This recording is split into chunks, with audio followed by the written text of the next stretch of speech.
একদিন গ্রামের মাঠে গরু আর ছাগল মুখোমুখি হলো। তারা আগে কখনো খুব একটা কথা বলেনি, কিন্তু আজকের দিনটা একটু ভিন্ন ছিল। গরু বলল, হু, তুমি যে এত দুষ্টু তা আগে বুঝিনি।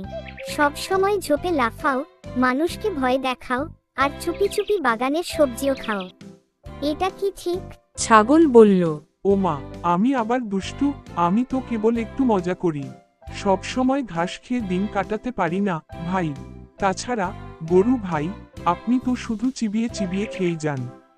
হাঁটা নেই, দৌড় নেই, হ্যাকারি শুধু হু। গরু বলল, ঘাস চিবানো আমার দায়িত্ব। মানুষ আমাকে দুধের জন্য ভালোবাসে। আমি শান্তিপূর্ণ, ধৈর্যশীল, তোমার মতো হঠকারী নই। ছাগল বলল, হুমম, ঠিক আছে, আপনি দুধ দেন, এটা মানি। কিন্তু আমি তো পাহাড়ে উঠতে পারি, গাছের উপর থেকে পাতা খেতে পারি। আমি যদি না থাকি, বাগানের ঝাড়ঝোপকে পরিষ্কার করবে?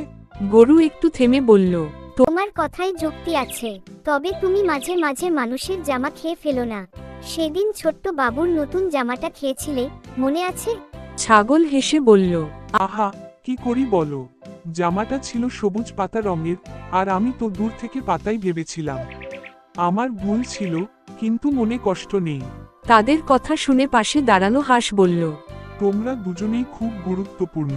গরু দুধ দেয়, ছাগল বাগান পরিষ্কার রাখে, সবাই মিলেই তো একটা সুন্দর খামার হয়। কেন এত কথা কাটাকাটি? গরু বলল, তুইও ঠিক বলছিস হাসবোন। আমরা সবাই আমাদের মতো করে বিশেষ, শুধু বুঝে শুনে চলা দরকার। ছাগল বলল, ঠিক ঠিক আছে, আজ থেকে আমি একটু কম লাফাবো আর জামা খাওয়া বন্ধ করব। কিন্তু আপনি আমাকে দুষ্টু বলবেন না, ঠিক আছে গরু ভাই? গরু হেসে বলল, তাই হোক, তুমি আমার ছোট ভাইয়ের মতো। আমি তো তোমাকে ভালোবাসি, শুধু মাঝে মাঝে সাবধান করি। এই যা। ছাগল চোখ বড় করে বলল, ভালোবাসি বললেন? হায় হায়, তাহলে আজ থেকে আপনি আমার গরু দাদা। আর মাঠো জুড়ে শুরু হলো হেসে খেলা আর আনন্দ। গরু আর ছাগল একসঙ্গে ঘাস খেতে লাগলো, মাঝে মাঝে হাসো যোগ দিল গল্পে।